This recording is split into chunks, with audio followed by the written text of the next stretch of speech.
गोष्ट योगासनामध्ये अशी आहे की आपल्या शरीरात जे आंतरेंद्रिय आहेत म्हणजे शरीराचे आपले इंद्रिय त्यांचाही व्यायाम याच्यामध्ये होतो. इतर जे मैदानी व्यायाम आपण करतो त्याच्यामध्ये फक्त बाह्य इंद्रियांचा व्यायाम आपला होतो. याच्यात शरीराच्या आतमध्ये जे इंद्रिय असतात त्याला आपण आंतरेंद्रिय म्हणतो, त्याचाही व्यायाम याच्यामध्ये होतो. तर हे व्यायाम प्रकार आपण योगासना सुरू करण्या अगोदर आपण पूरक हालचाली करणार आहोत. आता कुठलाही मुख्य व्यायाम प्रकार सुरू करताना पूरक हालचाली करणं त्याला आपण वॉर्मअप असं म्हणतो. तर ते गरजेचं असतं. सगळ्यांनी पायातले चप्पल शूज वगैरे काय असेल ते काढून ठेवायचे लांब. तुमची मोडू नका.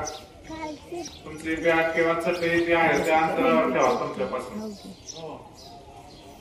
भरपूर अंतर ठेवा, लांब ठेवा. चप्पल बॅग चटई भरपूर अंतर ठेवा. ठीक आहे. मॅथची आता तुम्हाला आवश्यकता नाही, ज्यावेळेस आवश्यकता आहे त्यावेळेस मॅथ टाकायची.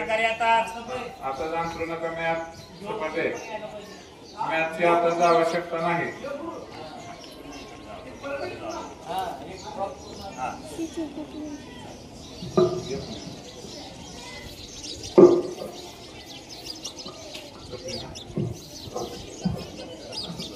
बघा, सगळ्यांनी चप्पल आणि शूज काढले असतील. आता पूरक हालचाली आपण करतोय. पहिल्यांदा मानेची हालचाली म्हणजे आपली जी मान आहे. आता सगळ्यांनी काय करायचं, पायामध्ये व्यवस्थित अंतर घ्यायचं. विश्राम अवस्थेत जसं अंतर असतं आपल्या दोन खांद्यामध्ये जेवढं अंतर आहे तेवढंच पायामध्ये असलं पाहिजे विश्राम अवस्थेमध्ये. हात कमरेवर ठेवायचे सगळ्यांनी असे. आता मान खाली घ्यायची, हनुवटी असे खाली घेऊन डाव्या बाजूने असे सावकाश फिरवायचे. सावकाश, ताण द्यायचं नाही. योगा कोणतेही कृती जबरदस्तीनं किंवा ताण देऊन करायचे नाही. सहजपणे प्रत्येक कृती करायची. सावकाशपणे. आणखीन एकदा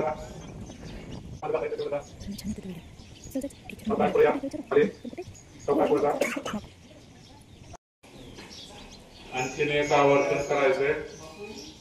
आणखीन एकदा. ठीक आहे. आता पूरक हालचाली केल्याशिवाय आपण कोणतेही व्यायाम प्रकार करायचे नसतो. आता आपल्याला खांद्याची पूरक हालचाल करायची. सगळ्यांनी असे वर हात घ्या. आता सावकाश. जेवढं शक्य आहे तेवढे पाठीमागे न्यायचे. ठीक आहे. आता हीच कृती उलट दिसते ना, पुढून मागे न्यायचे हात.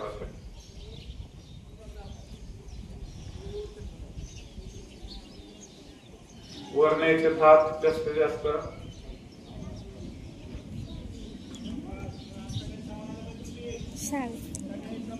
आता आपलं जे तळहात आहे तो खांद्यावर ठेवायचा. असा दाखवली सर बघा. दाखवली सर काय आपले हात ठेवले पाहिजेत असे. माग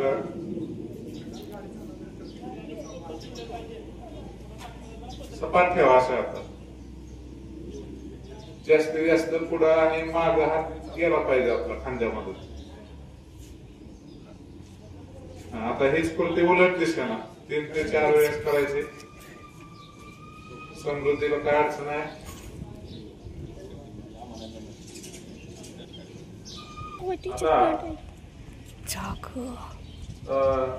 हे जे योगासन आहेत हे योगासन 4 प्रकारचे आहेत. पहिल्यांदा दंड स्थितीतील असणं म्हणजे उभा राहून करावायचे असणं. त्याच्यात एकूण 5 योगासन आहेत. तर त्या 5 पैकी 3 घेणार आहोत आपण. बैठक स्थितीतील असणं म्हणजे बसून करावायचे असणं ते 8 आहेत. त्याच्यापैकी 3 घेणार आहोत. पोटावर झोपून करावायचे असणं 3 आहेत. त्याच्यापैकी 2 घेणार आहोत. आणि पाठीवर झोपून करावायचे असणं 5 आहेत. त्याच्यापैकी 3 घेणार आहोत. तर आता त्याच्यानंतर कपालभाती शेवटी योगासना झाल्यानंतर प्राणायाम आणि ध्यान स्थिती. आता दंड स्थितीतील असणं आता पहिलं आसन आहे ताडासन. आता मी करतोय म्हणून त्याला ताडासन असं नाव आहे. तर आता सूचनांकडे लक्ष ठेवा. तुमच्या पायामध्ये खांदे एवढं अंतर ठेवायचं, म्हणजे विश्राममध्ये जसं असतो आपण तसं व्यवस्थित अंतर ठेवा. दोन्ही हातांची बोट एकमेकांमध्ये गुंफवायची अशी आणि हात वर न्यायचा. तळ हात आहे ते आकाशाकडे गेले पाहिजे. तळ हात आकाशाकडे आणि शरीर जास्तीत जास्त ताणायचंय वरच्या दिशेनं, जास्तीत जास्त. बोट गुंफलेलीच ठेवायचे, ताणायचे शरीर. आता या योगासनात काय फायदा आहे तर शरीराची उंची वाढते. खाली यायला सांगितलंय, हात खाली घ्यायला सांगितलेलं नाही. शरीराची उंची वाढते, आपल्या एकाग्रता वाढते. आपल्याला अभ्यासासाठी आवश्यक असते एकाग्रता. त्यानंतर शारीरिक आणि मानसिक तोल सांभाळण्याची सवय लागते आपल्याला. पायाची, हाताचे, पाठीचे स्नायू आणि सांधे मजबूत होण्यास मदत होते. सांध्याला आपण जॉईंट्स म्हणतो, त्या ठिकाणी दोन हाडं जोडलेली असतात एकमेकांना, त्यांना आपण सांधा म्हणतो. तर ते सांधे मजबूत होतात या योगासनामुळे. आता हे योगासन करताना काळजी काय घ्यायची की खांदे दुखत असतील तर काळजीपूर्वक सावकाश करायचं हे योगासन. ठीक आहे. आता शरीर जास्तीत जास्त वर ताणलं पाहिजे.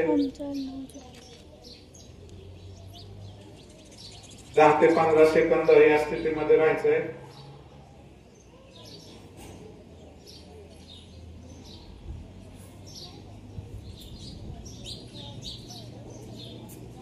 ठीक आहे. सावकाश खाली, अगोदर टाच टेकवा, नंतर सावकाश हात खाली घ्या.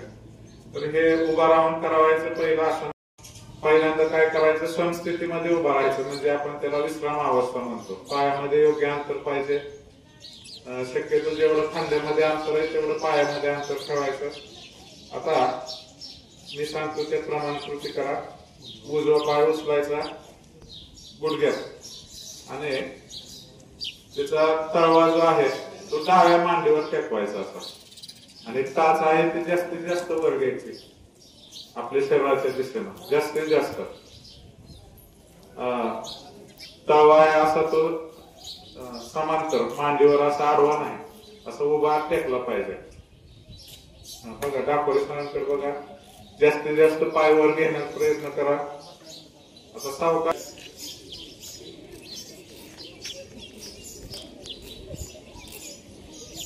आणि शरीर वर ताणायचे सावकाश.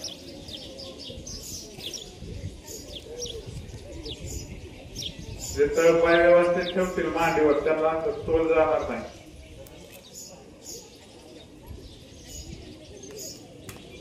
आता सावकाश हात खाली घ्यायचा आहे आणि नंतर सावकाश पाय खाली घ्यायचे.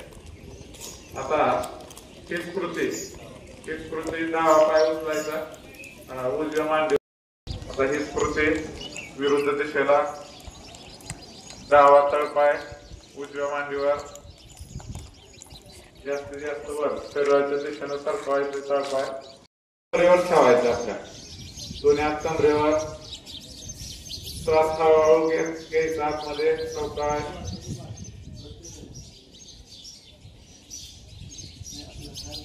आणि सावकाश पाठीमागे जायचं, जास्तीत जास्त शक्य आहे तेवढं. गुडघ्यामध्ये वाकायचं नाही.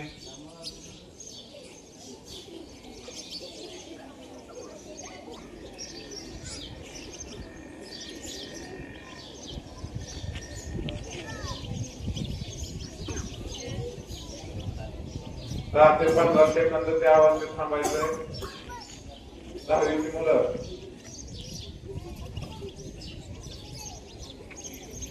ठीक आहे. सावकाश पुढे या, पुढे येताना श्वास सोडायचा आहे. आता हीच कृती आणखीन एकदा. श्वास आत घेत मागे जायचंय सावकाश. मी सांगितल्याशिवाय पुढे यायचं नाही. जास्तीत जास्त फक्त मान, काय मुलं फक्त मान वर नेतायत, मान नव्हे, कमरेतून वाकायचंय.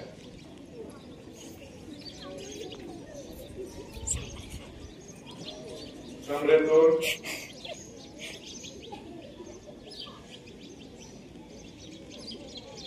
सावकाश पुढे या. ठीक आहे. ते जे